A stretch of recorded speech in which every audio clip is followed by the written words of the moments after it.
I'd like to welcome you to the first Henrik W. Bodhi lecture. The lecture will be given by Dr. Gunter Stein, who is the winner of the 1989 Bodhi Prize. Dr. Stein is one of only 2 corporate fellows at Honeywell, and he is simultaneously an adjunct professor at MIT. And he's known throughout the world for his many innovative, research-oriented, development-oriented, and application-oriented practical ideas in modern control theory.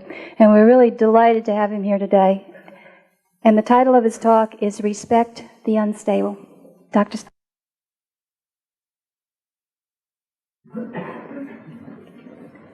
That goes in the pocket.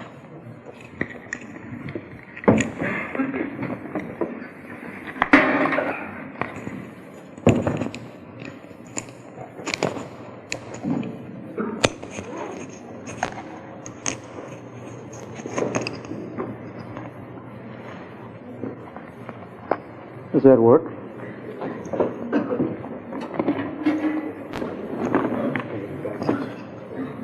Oh, that's right. Everybody can hear me, I hope. You know, the trouble with this Bodhi Prize, for those of us, or those of you who are going to follow, is that you have a whole year to think about this and worry about what you're going to say and what's important to say, especially when the charter is to say something about significant contributions that have happened to the field and to somehow analyze those. I struggled with that for quite a while. Came to the conclusion that I'm really not going to do that in terms of picking contributions and talking about contributions. Rather, I want to talk about trends a little bit. If you look at this society, Control System Society, as an international group, think of it as responsible for providing the theoretical basis, all the tools, and the education for all the practitioners who do control systems. And if you use that definition a little loose, it's not just this group, it's a whole international community. Not all of them are here, obviously. But it's a very, very successful group. You think about control systems that are around us everywhere. They're in our houses, they're in our cars, they're in our transportation systems, they're in our factories, they're in our military systems. They're everywhere, and they work. They work and work and work, and we hardly ever notice. This technological society is really based on feedback control systems. So we're enormously successful, and we should be proud of it. So then, what issues do we have? Well, I thought I'd talk a little bit about some of those. And there are really 2 trends that I want to talk about today that deal with where the field is. And one has to do with where all these control problems are going. The applications are starting to include things that are dangerous. And that's a relatively new thing, not entirely new, but very, very important to us. By dangerous, I mean that if the control systems didn't work properly, that lots would be at stake. Property is lost, environments are damaged, human life is lost. We have many of those systems there now, and the tools, the theoretical basis, the education that we do, what we provide for this field, makes that happen or not happen. At the same time, there's a trend that certainly has been true at this conference and in our journals and other conferences like it, that makes you wonder a little bit, is that we place more and more emphasis on mathematics, and I've used somewhat fighting words here, that's all right, we can argue about that. But we certainly place a lot of value on mathematics, and I think we're doing it at the expense of the physical, the real practical physical consequences of some of the things the mathematics describes. If that's true, if you accept that, then these 2 trends are in a sense in opposition. We at the moment are a very respected society. Society lets us, the society around us, not our society, lets us control things that are dangerous, more and more of them. They trust us. Our technology is well respected and no one questions it, basically. But these 2 trends, if they continue, that might not continue to be true. We might, in fact, join the other areas of technology that are being questioned as how trustworthy we are, whether or not we can be relied upon, and whether we do the right things by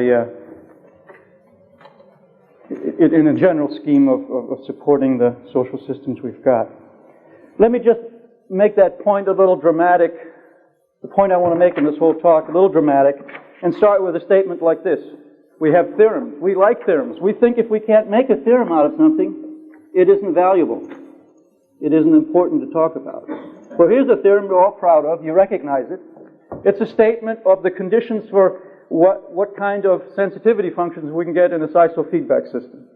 We've got a loop, a plant controller combination that's a ratio of polynomials, no cancellations allowed. Define the sensitivity function in the usual way. Then there are singularities in the right half plane, zeros and poles. That collection is the set Z and P. Then we're stable if and only if certain interpolation points are satisfied. Now that's been made very famous recently by the interpolation theory and used in various other respects.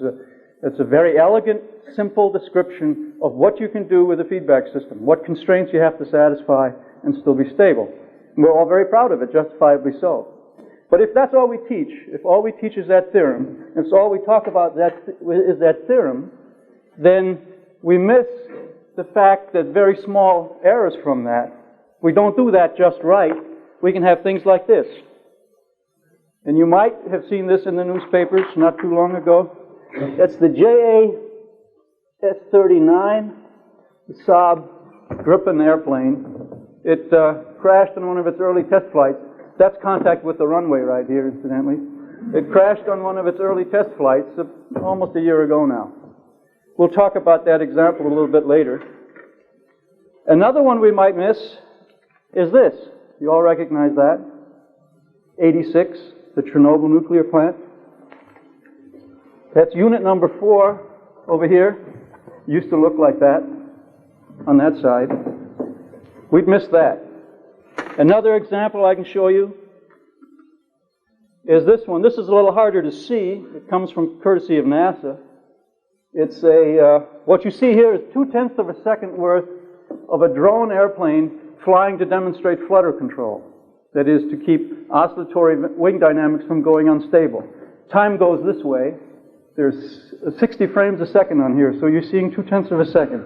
See the wing up, coming down, pieces starting to fall off, continue on, and finally the chase camera, the camera in the chase plane loses this thing, but just to demonstrate that the wing falls off and the thing crashes, here is 0.2 of a second later.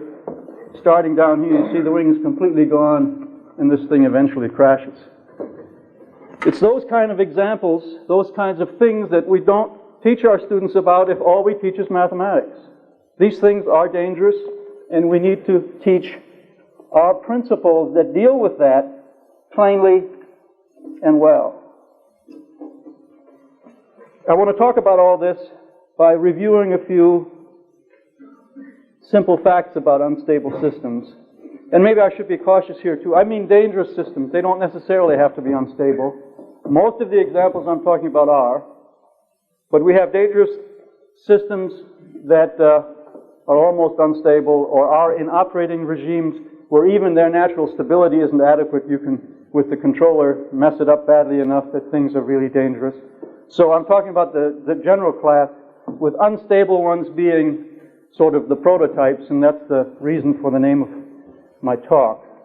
I want to review 3 facts with you. These you all know, but examples I'll show you, they seem to be forgotten, and as a result, we get ourselves in trouble. So it's worthwhile to review them, and if you didn't know them or haven't thought about them lately, you should think about them. And when you teach about unstable systems to your students, and when you write papers about such things, remember you're talking about real stuff. It can be dangerous. The first fact is that unstable plants are fundamentally harder to control than stable ones. And I want to talk about that first. The second fact we'll get to a little bit later is that controllers for unstable systems are critical. That is, you can't get along without them. That's sort of an obvious fact. But it has lots of implications. And the third one is that you're only ever locally stable. In a practical situation where you have limited control authority in an unstable system, you're always locally stable, and that has implications.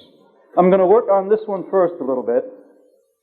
Notice that I have a star on the word difficult, and that's deliberate, because we tend to interpret the word difficult as a challenge. Hey, I would like to work difficult problems, so let me work the most difficult. I don't mean it that way. I mean, even if you did the best job you could, the answer would be lousy. It's difficult in that sense. It can't be done well, period. So no matter how smart we are finding a solution, it isn't going to be very good. Okay, in that sense, unstable systems are more difficult to control. I want to start that with the simplest kind of unstable system that we see. Dates back, well, to really quite the early days of control, but it became quite popular to talk about it in the 60s when we were starting to launch things into space. And that's the inverted pendulum. Remember this thing? You saw it coming up in these little cart experiments in laboratories all over the country. People were playing with the inverted pendulum. The thing about it that I want to use as an illustration is a question we've never really answered very well and can be answered quite simply, is a phenomenon I'm going to try to illustrate, see whether I can still do it. It's obviously true that if it's stable, I have no trouble controlling it, right? But if it's unstable like this, I have more trouble. So what I'm first going to do is put a little weight on the top here. Now, if you're wondering what this is, all it is a roll of solder for some mass, okay? I put that on here to make it easier for myself and also to make it easier for you in your minds to get the differential equations for this thing, right? It's mass all concentrated at the tip. Notice I don't have too much trouble when it's pretty long. And if I make it a little bit shorter, see, sooner or later I'm not going to be able to do this. It's a little harder. Notice it moves around a lot more. This is as short as I can make it, and it gets to be bad, okay? The point is, as a function of this length, I have more and more difficulty controlling the thing, and what is a simple explanation for it? Now, the theorem that I just had earlier there has that in there somewhere, doesn't it? Because that expresses all the limitations, including what I just went through. But it's a little hard to find it in there. We could use maybe some of our latest theory, use some H-infinity optimization, maybe do some new synthesis, put in all kinds of constraints that are associated with yours truly, or the controller, and try to extract achievable performance limits and stuff like that, and see how the explanation goes for why it becomes more difficult to control this thing as the length gets shorter. And it's important to do that because we'll see later that basic phenomenon of length getting shorter is behind all the unstable examples I'm going to talk about. Of course, if I used all that modern stuff, that wouldn't be in the spirit of this lecture. This is, after all, supposed to be a Bodhi lecture, and so we ought to really try to do it in the sense that Henrik Bodhi might have done it. So we'll try that, okay? And the thing he would have used is one of these to talk about it, I would guess. You should recognize these integrals. They're the celebrated Bodhi integrals. And if you let me be dogmatic for just a minute, I think every control theoretician, control engineer, and practitioner should know these things and should know their consequences. Unfortunately, we haven't always taught them, explained them, used them very well. And you can examine that in your own background. I'll just use my own example, why I think that's true. For instance, that first integral applies to stable plants. And it says that the integrated log of the magnitude of the sensitivity function, this thing that's constrained by the interpolation conditions, has got to integrate to 0. Now, that 0 happens if we impose two simple constraints. No interpolation conditions or anything, but two constraints, and that is that both G in the loop and the plant in the loop, the plant and the compensator, both have finite bandwidth, which is sort of the thing that happens all the time. Okay, it's only in theoretical papers doesn't it happen. So that thing always comes out 0. The second integral here says that that thing comes out a little bit bigger than 0 if the plant and or compensator are unstable. And the exact number it comes out to is pi times the sum of the real parts of the poles. Right? It's a well-known integral. Now, I just said it's the plant or the compensator, so when you use this, you really have to take into account that a compensator might be unstable. But in my little example, I don't think that's an issue. I don't think I'm unstable, although I feel that way maybe. So we can just talk about the plant for this integral. But let me tell you a little bit about my exposure to those integrals. The first time I saw this first guy was in an optional reading in an unassigned chapter of one of the classical textbooks in my first course in Control. I didn't have to get there. I just got there because I read a little more. I saw it, that was in the 60s. Some of you in the audience were responsible for teaching me then, so you can take some credit or blame.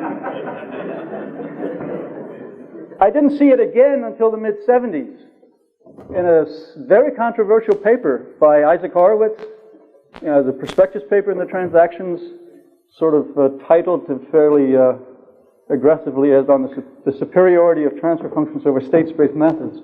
You might remember that paper. I don't want to say yay or nay about that paper, but that integral was in there and it reminded me of something that I had missed.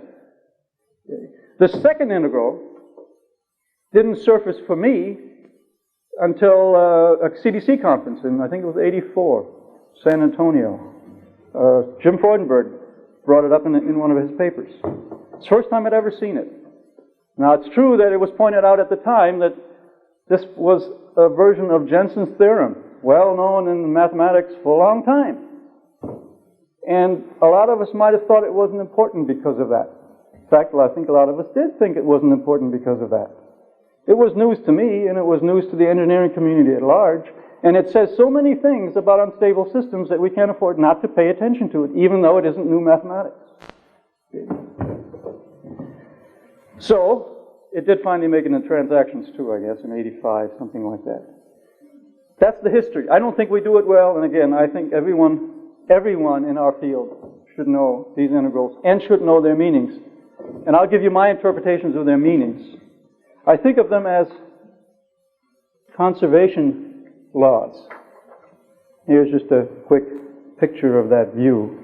There's a certain amount of integrated log sensitivity that you've got. That amount is 0 for stable systems and it's bigger for unstable ones. It's that biggerness, the fact that it's bigger, that makes unstable systems more difficult. Okay? You've got a certain amount to deal with.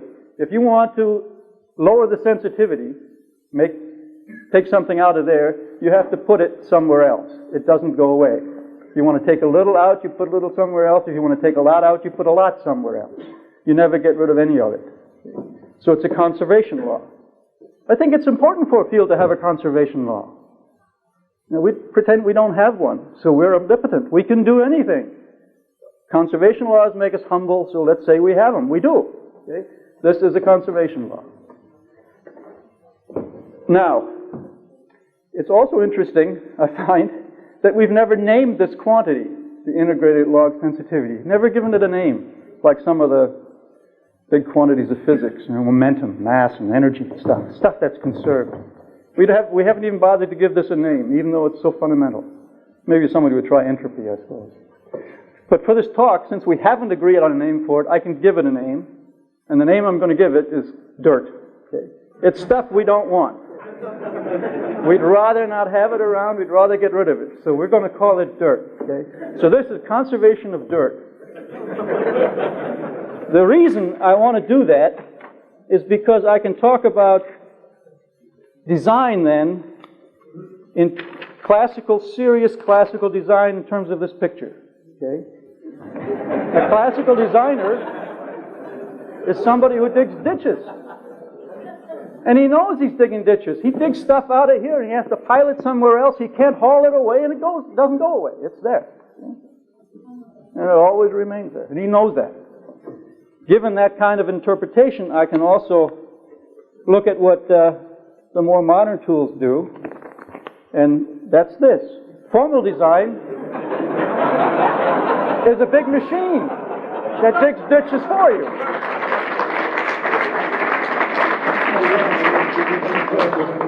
Notice it has some adjustable things that are your weights. Most importantly, it's controlled remotely, okay? Remotely from your workstation, of course, right? There you sit in the nice comfort of a warm room with a nice picture to look out, never seeing what this machine is doing, but you can direct it from there, okay? You don't have to look at what the machine is doing in our modern methods. The classical designer, he was there. He was digging it out. He saw it, okay? You don't have to. Now, it gets a little more elaborate than that even, because the kind of commands this guy can send on his modern workstation, and we have all these things sitting over there showing us how powerful they are. Here's just a little example of what you can do. Okay, you can issue this command, and this, I've just taken an H infinity one that solves an H infinity problem, a formal synthesis for H infinity. Put in there any of your favorite ones. The same argument applies. It can be LQG, LTR, it can be LQG, it can be quantitative feedback synthesis, it can be anything that you formalize or try to formalize, okay? You get out of that some compensator. If I put in your system model, you get a compensator out of it. You can then run that into an autocode generator that automatically turns that compensator into a piece of code that fits into your, let's say, 68030 processor that you can then run. You can then link that with the rest of the code for that processor and then download that right into a embedded processor that's doing the control job. Okay, we're proud of that. Okay, so you do all those commands, and here goes the downloaded code right out the door. Okay, and it goes into whatever your application is, and you turn the power on button, and more often than not, you get this. Okay, the thing shakes itself to death and burns up. Happens very often with these things if you don't also look at some of the classical properties. Okay, I'm not saying this stuff doesn't work. I'm saying if you just do the formality of it, you wind up with this situation a lot. And why do you do that? Well, it happens because, not always, it happens very often because you've used excessive bandwidth. You've let that machine sink down, dig up dirt, throw it up at higher and higher frequencies because you want that performance down there, and you never look at the higher frequency end. And in this community, even, there's always, you hear the argument every once in a while that these Bodhi integrals really aren't restrictive because they are infinite integrals. And if I only want sensitivity improvement, dig out dirt in a small place, I can spread it thinly over an infinite region and make it pretty small. That's, in my cartoon setting, is this picture. Okay, you can spread the dirt very thinly so that the penalty out here is not very high. And a lot of our methods do exactly that. What we're forgetting is that if you put dirt up there, you have to support it. The way to think of that, or one analogy to think of that, is that the dirt was just dug up from under some gas station in the Midwest that's been leaking for years. It's toxic. And you're putting it into a dump somewhere. You have to prepare the dump and make sure it works. Okay? You can't just forget that. And that follows from the classical Nyquist argument. I like to put Nyquist diagrams in front of people, in front of this larger group of people. Here's a spreading it thin argument goes like this. If to do it, you have the Nyquist diagram you generate will sooner or later come within epsilon of the unit circle because the sensitivity is 1 plus epsilon, so 1 minus epsilon would be the distance to the critical point.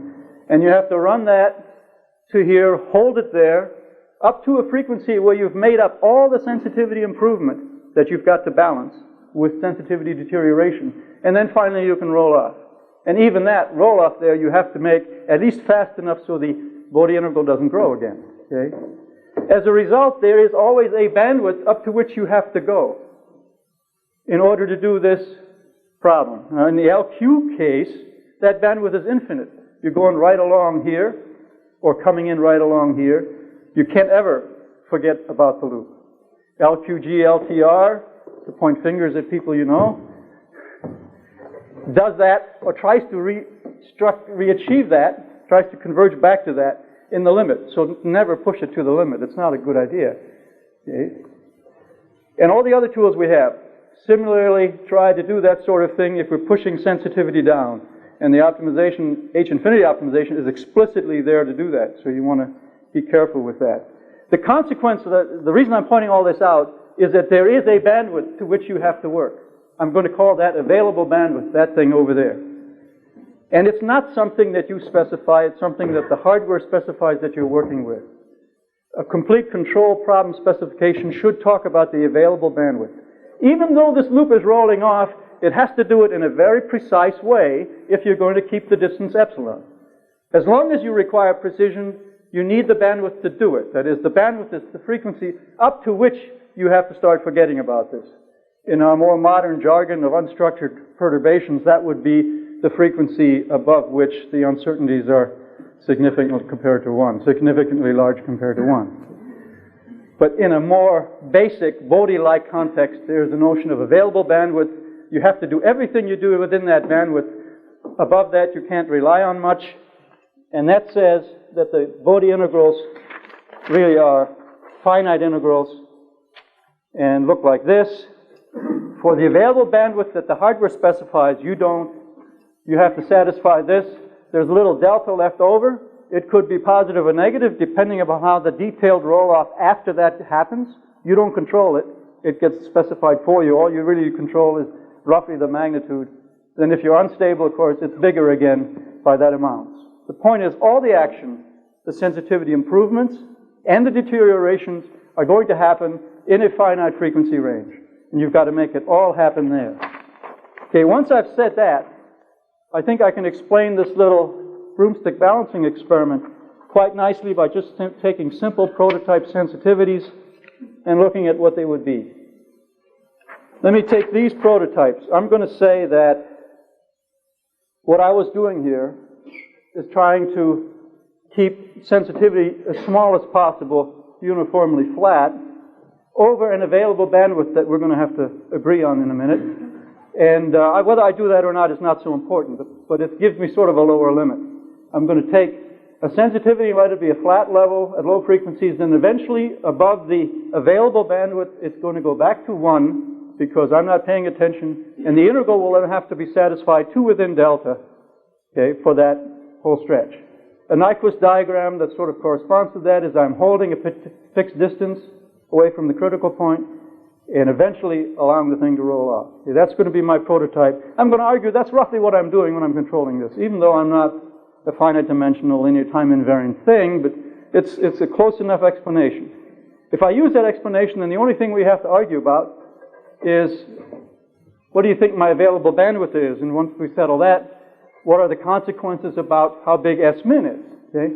Well, I'm going to just say my available bandwidth is 2 hertz.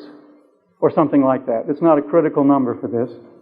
And there have been lots of studies, especially in piloted airplane work, to try to firm up what pilots can do, what kind of manual tracking jobs you can do. I don't care to get into that. We certainly don't have the time for it. I'm just going to claim 2 hertz, okay? That kind of stuff I can reasonably do. Much higher than that, I'm going to be terrible. And if I plug that into the Bodhi integrals, here is the kind of response for what the minimum sensitivity is. Bodhi integral just becomes this thing, the available bandwidth times the log of the minimum sensitivity is pi times p, where p is the unstable pole. And that implies that the minimum sensitivity is the exponential of pi square root of g over L. If you all worked out my little homework problem, g over L is the unstable pole, right? Square root of that. That's there, divided by the available bandwidth. So let me draw that as a function of L, the length of the broomstick. If it's very long, sensitivities I can get are on the order of 1.5. I've done this for available bandwidth of 10 radians, 12, and 15, so 2 hertz is somewhere in there. You get this curve. Notice it's pretty flat. It's not very good. Even this long stick, I don't have a good chance of balancing very well. It'll always move around a lot because it's fairly sensitive. But then when I get down in the order of a foot, it really gets away from me, right? And you can do this yourself. If you work a lot at it, up your available bandwidth a little bit, you can do a little better than I can, but you'll have that same steep rise. As the stick gets too short, you can't do it. So the fundamental relationship between the unstable pole, that guy, and the available bandwidth is what drives that. Now, in the modern jargon, we tend to want to think of unstable zeros and various things like that to explain this. And in fact, you can get the finite integrals, like the ones I've just talked about, using right half plane zeros. I'm not doing that today because I think fundamentally the concept of available bandwidth is so more important, practically and fundamentally, that we should do it that way whenever we can. Now, sometimes there are non-minimum phase things right in the bandwidth of interest, right below omega A. And then you'll have to put those in too, and you get other integrals on top of the one I've got here that make the problem harder. Okay, I don't want to say that's not true, it certainly is. But the notion of available bandwidth is the one that's more fundamental to me here. Okay, that's just a little toy problem. But it captures a lot of things about unstable systems that I wish at some point in the past I had known better, so I could have avoided some other embarrassments. One I want to talk about, not an embarrassment, it's really quite a success, but it was a struggle to finally settle on what the truth was here, and that's this airplane. Military airplanes fly unstable. This is an example of it. It's an experimental one, the X-29. It's been flying for several years. It's funny in the sense that its wings go the wrong way. But that's deliberate. It's an experiment. It's an experiment to examine aerodynamic tailoring. If the airplane pitches up, the wings want to bend up, they develop more lift rather than less. If the wings sweep back, they want to bend down, so you get less lift. So it's more efficient that way. There's also a big, huge control surface here called the canard, which is closely coupled to the wing, which makes that whole thing a nice slot, almost like a sailboat. You know, the jib and the main slot between there makes it aerodynamically efficient. So it's an experiment in aerodynamic efficiency primarily. But for control, it was a challenge, is a challenge, because of its instability. Let's talk about that. Well, a couple of points here yet. You need to know who the parties are, because I don't like to point at fingers. Fingers are too many people. You notice all the people that were involved in paying the bills. Grumman is the owner of the airplane, at least the first one until it was given to Nesta, I guess. And they were responsible for the airplane and its control laws, primary responsibility. Honeywell put the control hardware in this thing, everything that drives these surfaces and the computers and the sensors, and also did some control law work. The reason this is a good example for what I'm saying is because all these groups, design groups, there's some other ones involved as well besides these two, started with the big ditch digging machines and got control laws and missed the fact that this was almost too unstable to be reasonably controlled against military specs. And I want to show you that as we go through this. If we had instead done a little Bodhi integral calculation at the beginning, we would have all agreed, hey, this thing is going to be marginal. Instead, we argued for years, pretty heated arguments among some of the design teams about what one or the other team wasn't doing right. So it was the lack of understanding of the fundamentals that I'm trying to talk about here today that led us into a lot of unnecessary heartaches, I guess. Let me talk about static instability just briefly for those of you who don't or aren't familiar with it. It has to do with the fact that the lift on this airplane is forward of its center of gravity. Lift is proportional to the difference between the pitch angle of the airplane and its velocity vector, that's theta minus gamma there.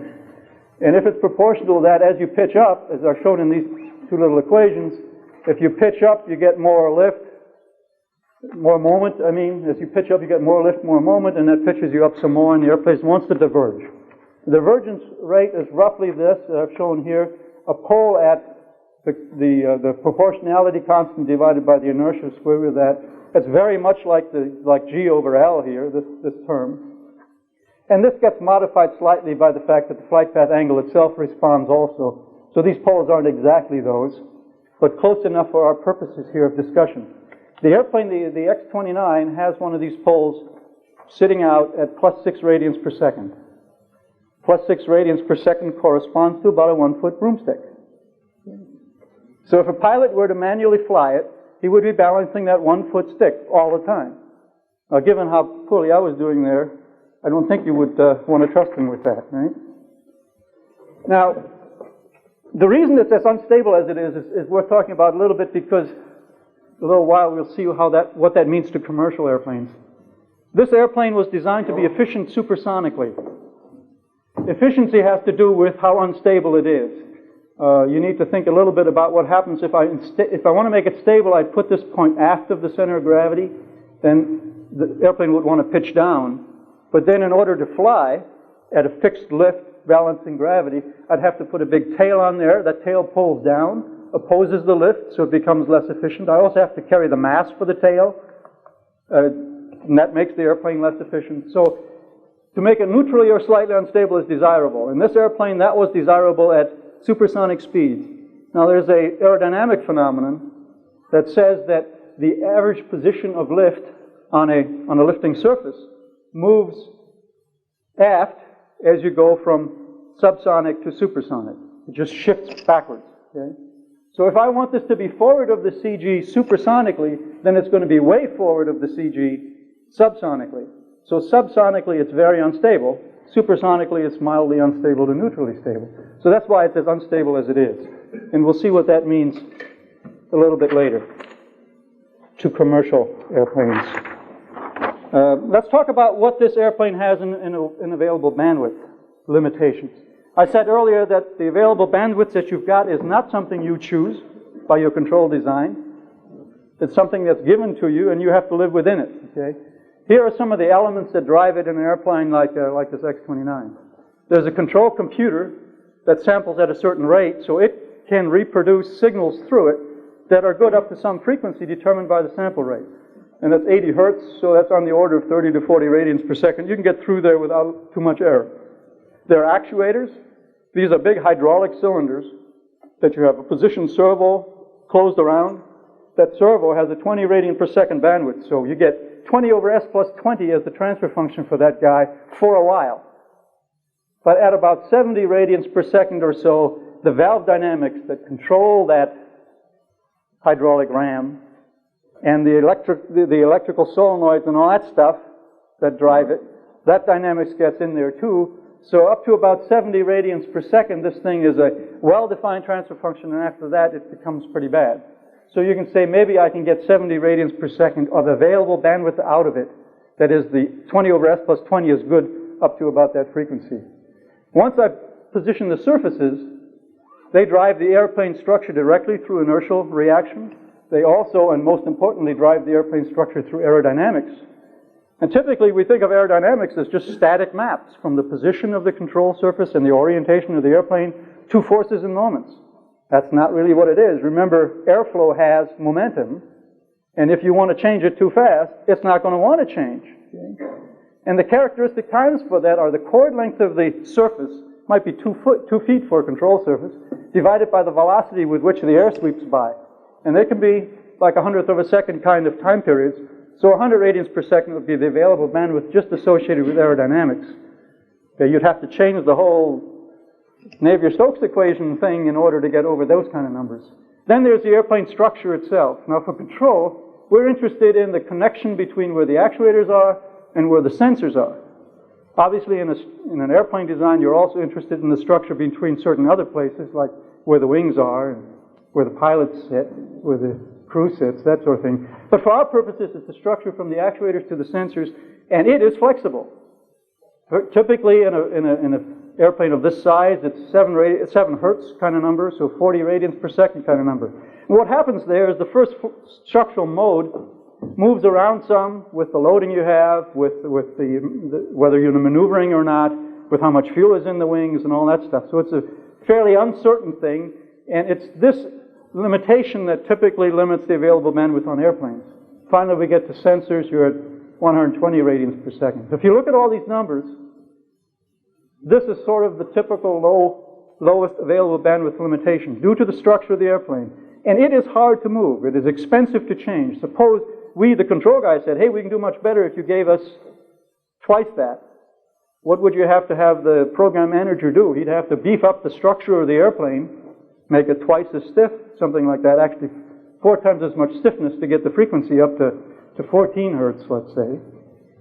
Okay? And he's not likely to do that because that means the whole point of the airframe starts going away. It starts to be a brick rather than an airplane. So we are limited to that. So the available bandwidth on the X-29 is on the order of 40, and that's typical for fighter-sized airplanes. Let me take that information, 40 radians per second available bandwidth, and 6 radians per second unstable pole, and plug that into Bodhi's integral, and see what it tells us. And it'll tell us everything we need to know, and I wish we would have done that at the start. Here's the prototype function I'm going to take. I want to get a sensitivity function that satisfies Bodhi's integral. I want to get some performance at low frequencies. I've changed to a log scale here, incidentally. Up to some frequency, and then hold it flat at a minimum value that's consistent with Bodhi's integral. And then, after the available bandwidth is reached, I got to cut it off to unit sensitivity 0 dB, right? And so that's the prototype shape. And you can write Bodhi's integral out on the back of an envelope there, and find that the minimum achievable value right here is this exponential. Again, very similar to the broomstick. Just the modification is that I actually wanted to get some low frequency sensitivity reductions rather than just keep it flat. If I compute that, this is what comes out, just evaluating that curve. The unstable pole is the bottom axis. The value that I get out, the minimum achievable sensitivity, maximum sensitivity there. And for different values of where we want to get low frequency performance started, 0.3 radians, 1, 3, and so forth, the curve moves up that way. So you can see as I put more low frequency performance requirements on there, S-min gets larger, and also as the unstable pole gets higher, S-min gets larger, and that's the simple consequence of the integral. I've shown 2 other lines on here. One is a line associated with phase margin. If the sensitivity function is small, the phase margin is small because the distance to the critical point at magnitude 1 is small, so you can derive an explicit formula for phase margin. It's less than 45 degrees if you're greater than this line. Gain margin is less than 6 dB if you're greater than this line. So against a military specification which says your controller must have this and must have that, down here is the only acceptable unstable pole position. But the airplane was pushed up here. And that was the design we had. By the time we recognized that this was the case, this design was fixed. And the airplane actually had to get spec relief in order to fly. Justified because it's an experimental airplane, but you wouldn't be able to get that into a production airplane. So as a general rule, the ratio of the available bandwidth to the unstable pole wants to be something down in here. So maybe 10 to 1 is the kind of number you need to be looking for. Now, if I just tell you that you wanted to only meet these gain margin and phase margin specifications, there are usually some smart guys in a group like this that say, hey, I can do that. If you just want this and that, I can do something in between that's a little tricky, right? The standard Nyquist diagram kind of picture that you've seen in the classical textbooks. And I think Brian Anderson yesterday in one of his talks yesterday afternoon pointed out that this happens. That you could conceivably build Nyquist diagrams where this is the critical point and you want to stay out. You could conceivably build them that do this, get the phase margin you want, and then come back in here and do that kind of stuff. Right? There are bright enough guys in there who can do that, right? But you're not going to sell a general on that being a reasonable solution. Why? Because the sensitivity in between here, even though you're meeting the formal margin requirements, the sensitivity goes nuts. In fact, it can go to infinity, as Brian had shown yesterday. So that's not allowed. As a result, we're really stuck. And all the various other design groups that finally studied this with all the tools that they could bring to bear came to that same conclusion. And I've simply done it on the back of an envelope, if you will, with Bodhi's integral. And again, if we had done that in the first place, we would have saved a lot of arguments. Now, you can say that, hey, you used the sensitivity function prototype that isn't really realizable. All those sharp corners are nasty. I agree. They're nasty, so let's not do them, but see how close we can get. Let's just take one that's built out of this. It comes pretty close to that. It goes a little more smoothly here. And to get one of these to fit Bodhi's integral, you just iterate on this one parameter, or if you will, on the new maximum S-min value here, until you satisfy the Bodhi integral's condition that the transfer functions roll off fast enough. Right? Do that iteration. Then you can solve explicitly for GK. And I've done that just to show you what the prototype Bodhi diagrams look like. The value here comes out to be, I think, 1.86 instead of the prototype being 1.86. 7.5, something like that. So it's very close. This shape comes very close to the prototype. The Bodhi diagram that goes with it, and as this is a Bodhi talk, we have to show a Bodhi diagram, looks like this. Notice I've crossed over around 10 radians per second. Here is the phase curve.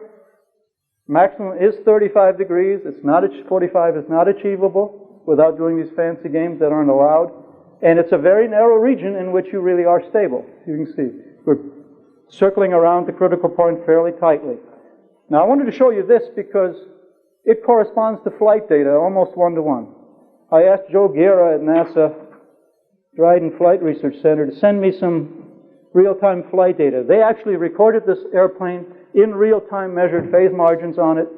And here are a couple of curves from a paper of his. And you notice how similar in structure that is. These are two curves that had slightly different gains set in two different tests of the thing. Notice the crossover is about where I put it. And I put it there without looking at any detail of the airplane, just the available bandwidth and the unstable pole. And notice this, the 35-degree maximum that you can get to, very similar characteristics. So all the essential properties that this unstable system presented to us from a control point of view are available from very simple arguments. And all these modern tools, what they wound up doing, in effect, is hiding that from us. They hid the problem from us, but didn't alleviate the problem. And that's the big message here. All the modern tools we bring to bear still have to live with these integrals. They won't do any better. All they will do, and they do, hide that stuff from us unless we separately look, independently look at these properties. Okay, so much. I think that's all I'm going to say on the subject of more difficult to control than unstable. Let me talk a little bit about this, just briefly. And given the time, I won't talk about that very much at all. Controllers for unstable plants have to work in order for the plant to survive. That's obvious, right? But if you think about what we control with electronics, with digital computers, with inertial sensors. And if you've got electronics in your house or in your car, how much would you really trust that stuff working? Would you trust your life to it, for example? Would you trust somebody else's life to it? And that's what we're requiring in these systems. So we have to make hardware that is reliable out of pieces that are not. Even the best hardware that you can buy is like 10 to the 4 failures per hour kind of numbers, electronic hardware. So there's a whole engineering discipline that has evolved in building reliable hardware out of unreliable pieces called redundant systems. I had a bunch of U-graphs on that, but given the time, we're not going to go through those. But there's some important concepts there, and we should not pretend in this community that our control laws are the important things in controlling unstable, dangerous systems. It's the reliability of hardware that's a much bigger driver. Because if that stuff fails, you're out of luck. Okay? And the numbers that people want for probabilities of failures are on the order of 10 to the minus 9 these days. 10 to the minus 9 failures per flight hour, which is what mechanical stuff does. You know, that's how often a wing breaks off, that kind of thing. So that's all I'm going to say about that, except for one point that I want to briefly discuss to make this somewhat more close to home is this airplane. This reliable hardware business is an issue in this airplane, which was just qualified a little while ago this year, and it's flying commercial service in the US and in Europe. It's the Airbus A320. It's fly-by-wire. It achieves this reliable hardware by having 4 channels of equipment in it that are not identical. They're different channels, different software in each channel, all to make sure that if anything fails, something else is there to still perform the function. You might have flown in one of these. It's not unstable, so you don't want to run out and change your flight reservations or anything. But it is fly-by-wire, which means there is no connection between the pilot except through a digital computer, so that computer has to work. And it's dangerous in my sense here, in that there are flight regimes it can be in if everything failed, all those 4 computer channels failed, you couldn't recover. And those cases are close to the runway, just about ready to land. Suppose something failed and the pilot weren't in the loop handling it. it couldn't do it. Right? The airplane would crash. If it were at cruise altitude and it went, everything opened up, it would still cruise along nicely because it's stable, but then you'd still have the problem of getting it down. Okay? Now, lest you think only the Europeans are this trusting with their technology, Boeing and McDonnell Douglas, their next airplanes will do the same thing. Fly-by-wire is going to happen. They will have the same kind of highly redundant structures in there to make the hardware work. I talked to the designers at Boeing about whether or not these things are ever going to be unstable, and the answer was simple, and I cited this, the supersonic situation on the X-29 earlier. The answer is the next supersonic airplane, commercial, will probably be unstable subsonically because it's going to be designed to be efficient at supersonic cruise. Then you get that big shift of center of pressure aft, and it'll be unstable subsonically. So, how long is that away? Not that far. It might be 10 years away, it might be 15 years away, but my point is simple. The engineers we educate today who are going to be designing the systems for those control systems, for those airplanes that you and I are going to fly, hopefully, we're training them today. Okay? So we ought to do a good job at it. I mean, we have a vested interest. Okay. Moving right along, let me get to the third fact. That closed loops with unstable plants are only locally stable. It's an obvious fact. You all know about it the first time you thought about it. Right? An easy argument, take a linear plant, put it into eigenspace, take the projection of the control on each of those eigenvectors, and the projection is bounded. So there's an initial state along any one of those eigenvalues, a vector is big enough that you couldn't control it. It would walk away from you, right? And that's true if there's a position limit on the controls. It's also true if there's a rate limit on the controls.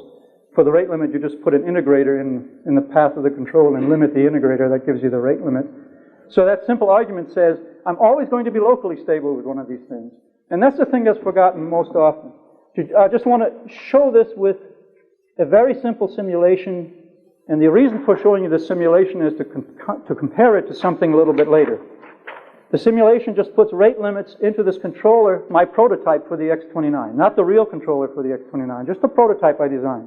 I'm going to get that by pretending the X-29 is this thing. The only thing that thing shares in common with what we've done before is that pole at +6.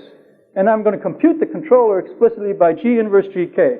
And that works, as long as I satisfied Bodhi's integral and the sensitivity function I take passes through the interpolation points. I get a controller by that simple formula, plug it in here and rate limit it, and just look at a couple of transients. Because they give us a characteristic shape which is important to recognize. Here are a couple of simulation traces that show what happens when you put a very tiny command in here. These numbers don't mean anything, they're just scaled to fit the graph nicely. Here's the response to a command right in front of the loop. Not filtered or shaped or anything. Notice there's about a factor of 2 overshoot, consistent with the fact that the sensitivity is almost 2. And here's the control response. This is the control surface. Make the command just a little bigger, and you get this characteristic triangular shape running on the rate limits. And it does finally recover. But notice, just a hair bigger than that, and here it goes. It's on the rate limits, gets to a point it doesn't recover. The airplane would be diverging, and the control is trying like crazy to keep up, but it just can't do it. That's a characteristic that you're going to see in a little while. And it's also a characteristic that's important to this story. Okay, this one I showed you earlier is the Saab Gripen airplane.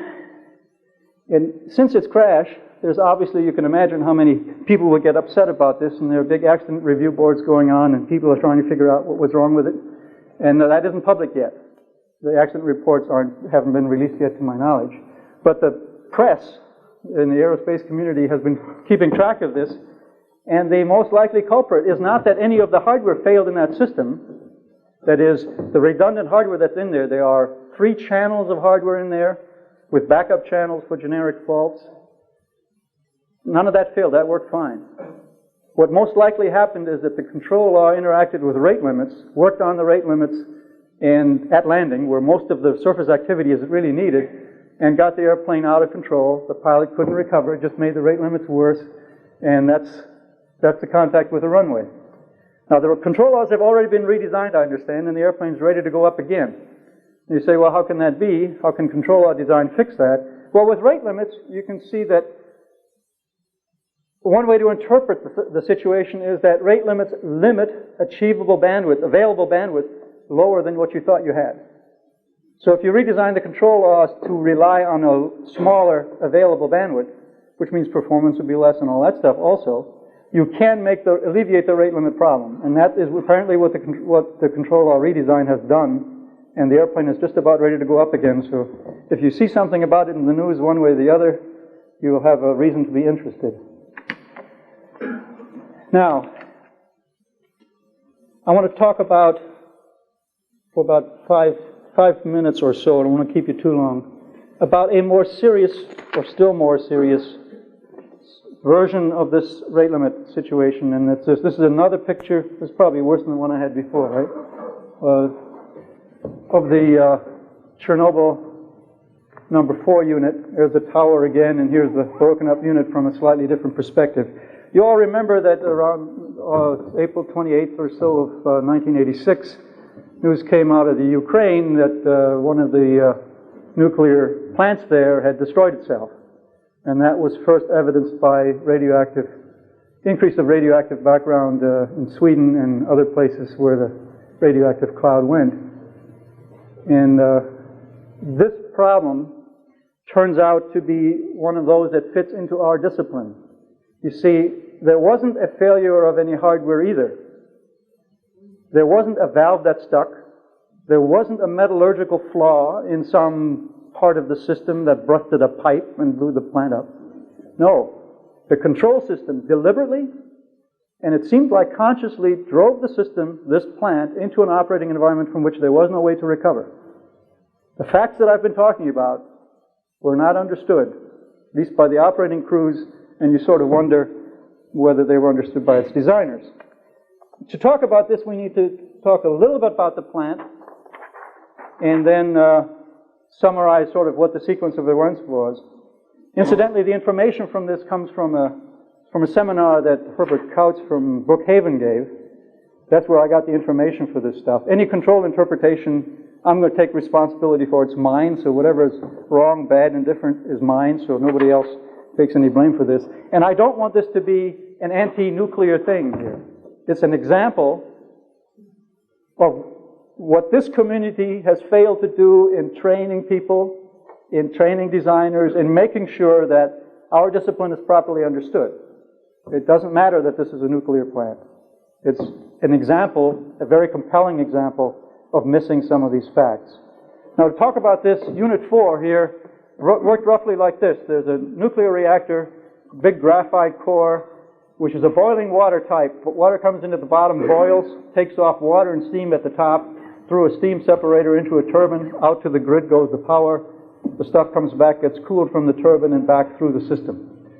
There are two main control points, the feed water pumps that run water through here that gets boiled, and then the control rods that control the reaction in the nuclear device. There are about 3,200 megawatts thermal in one of these things, and one unit has 2 turbines. There were 4 units total. Unit 4 is the one that went bad. About 1,000 megawatts coming out of that. So it's big. It's a relatively big plant. The reason it's of interest here is that it's unstable. It has something called a positive void coefficient. Now I've just tried to put that here in relatively simple terms. If you look in detail into the reactor there are a lot of pressure tubes going through that pass water over fuel rods where the water gets heated into steam. There are lots of these. There are about 1,600 or so in one of these pressure tubes, and many, like 18 or so fuel rods in there. The boiling occurs at pretty high temperature, 540 degrees.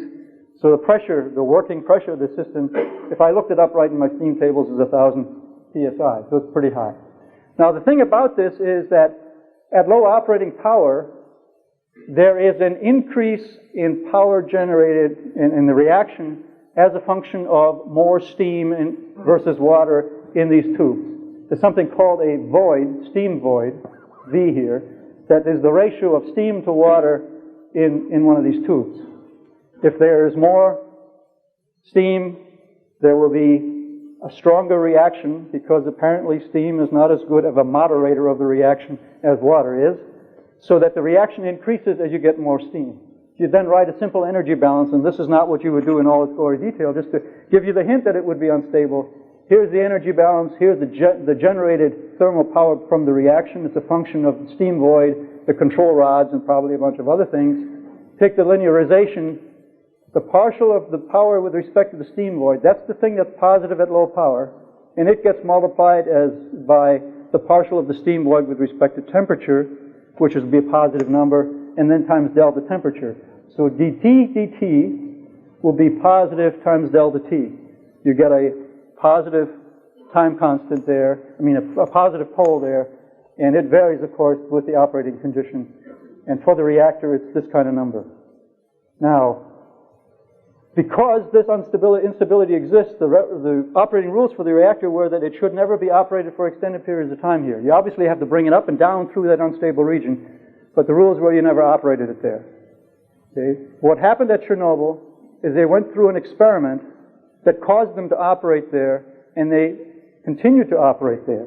The experiment was relatively benign, if you think about it. What they wanted to do was, during a normal shutdown of the reactor, test a circuit that would take power from running down the turbine, so they could continue to power the local plant while it was disconnected from the grid, by just take electric power from the rundown of the turbine. So the experiment was to shut off steam here as the reactor was coming down for normal maintenance, and then to take power from the turbine and see that all that circuitry worked. So it was an experiment on the electrical side of the system, which generated the wholesale failure on the thermal side. The events, and just let me summarize the events that got us there, and they are here. Now this is a view graph that's probably too busy for all of you back there, right? Think of it as a view graph for me to remind myself what the events were. The way they were going to do it is reduce power to the boundary there, roughly 700, then shut the turbine off, take steam off the turbine, let the reactor go down, and do their experiment. Okay? What happened instead is they brought power down to roughly this point. This happened on August 26th, around midnight. When they got to the point where the system would about to become unstable, they had to go through a sensor change. And this would be typical in a lot of systems. You have a sensor that operates in certain power ranges and another one that operates at lower power ranges. These would be the flux sensors that tell you how many neutrons are zipping around inside your reactor. So they changed the sensors, switched the sensors, and the operator made a mistake. He forgot to push the hold button, or engage power hold, to hold power at that level while he did that sensor switch, or after he did that sensor switch. So the reactor immediately crashed to almost no power, but they wanted to run the experiment. So manually, they pulled out enough control rods so that the reactor recovered to something on the order of 200 megawatts thermal power and sat there. Now, all the rules said if the reactor was below 700, it shouldn't be operated there. It had to be shut down. Moreover, the number of rods that they had to pull out in order to get it to recover here left something, in the Soviet report on this didn't say quite how many, left something less than 30 rods in there, and the rule said 30 rods, you have to shut it down. Okay? But they disobeyed both of those rules. They continued the test, even though the paper rule said don't do that. Okay, then they had some difficulty with the feed water. Notice there were two controls, feed water controls and the control rods for controlling the reaction. They increased the feed water for reasons that aren't entirely clear, I guess. And what that does is put more water into the core, less steam, so the steam void drops. In fact, and I'll show you a couple of traces in a minute, it dropped to the point that there was no boiling at all in the reactor. So the reaction is very slow. More rods come out, because now the automatic controller was engaged, so more rods come out in order to keep the reaction high enough to keep that 200 megawatt power level. More rods are out. I guess the number by this time are on the order of 5 or 6 rods left in the reactor. They then did this. That says steam-dumb scram circuits disabled. Those are circuits that are supposed to shut the reactor down automatically if something is irregular in the steam control circuits. Well, since they were doing them manually, and they had been playing with them, they shut those off. The safety circuits for scramming the reactor were shut off. Next, they finally recognized that there was too much feed water. They started to reduce the feed water. What happened there is that after that, and we'll see that in a trace in a minute, is the steam void started building again. It started boiling again in the reactor. Okay? As it starts boiling again, more steam, the reaction gets more violent, and you get more energy, thermal energy out of the reaction. So then the controller is going to respond really nicely on power control, and we'll see that, showing the characteristic rate-limited behavior. Then finally, they were going to start the test on the turbine. Okay? Notice the times here. This is 122, 123. They're going to start the test on the turbine. To keep the reactor from scramming itself when the turbine was shut down, they took the safety circuits off of that. Okay, so the scram circuits, automatic scram circuits were taken off of that. Then they cut steam to the test turbine. 40 seconds later, there was a catastrophic power rise to an estimated, if I remember it right, 300,000 megawatts. It burst the pressure tubes. Steam at working pressure entered the containment chamber. The cover of the chamber came off. A 1,000-ton plate blew off. With it, any of the control rods that were still there will be pulled off because they were hung from the containment rods, and all of the debris was exposed to the environment. Let me show you the couple of traces that go with that, because you have to see this characteristic behavior from the traces that I showed you earlier. Very simple simulation traces correspond to this. Here's where the feed water was reduced finally. The steam void fraction is this blue line. There isn't any. Okay?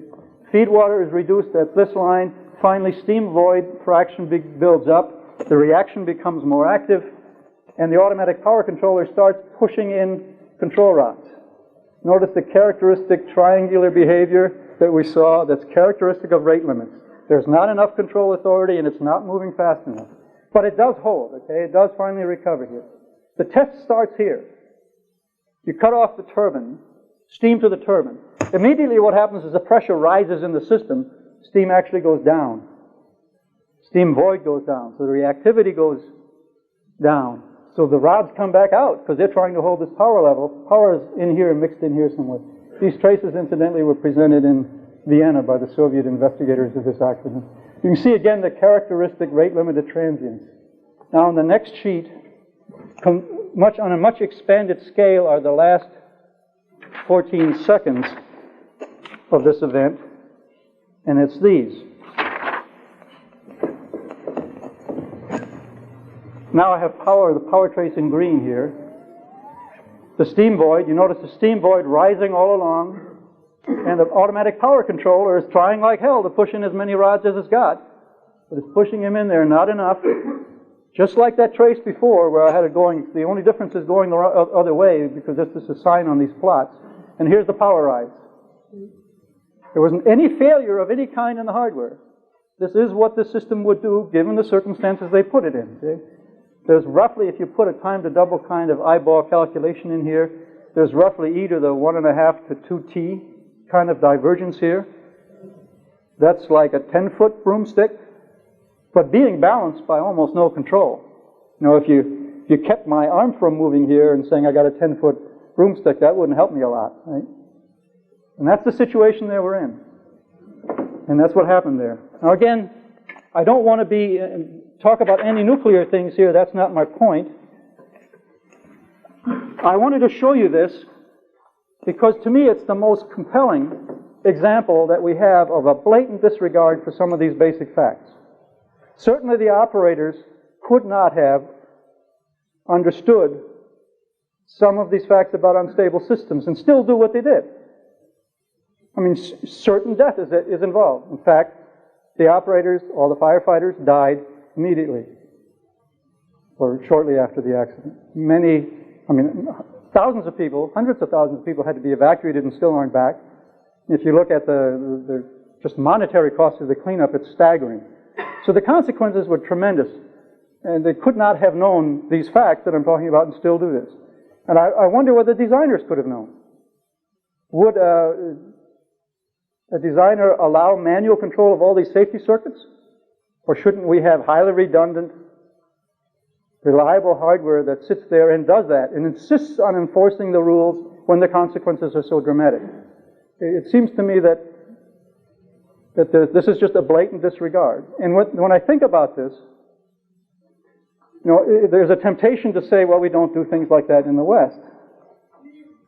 But I can't come to that same conclusion. I don't believe that any of the people we train are that much better or that much better trained or that much wiser. Now, we don't have nuclear reactors that are unstable, but we have other systems that I've showed you, dangerous systems that have important consequences. So I can't come to the conclusion that it is not our problem. I think it is our problem. And so with that, let me conclude just back to these two facts. Right now, society is letting us do this. Control dangerous systems. They're relying on our technology and they're trusting it. At the same time, we're doing this kind of stuff. We like to play in our mathematics, and that's fine. We can do that as long as we also do the other, as long as we make sure that the theoretical basis that we provide, the tools we provide, and the training we provide have people understand some of the real consequences, the real physical consequences of the systems they're going to be controlling. Thank you. I'll take any questions anybody has.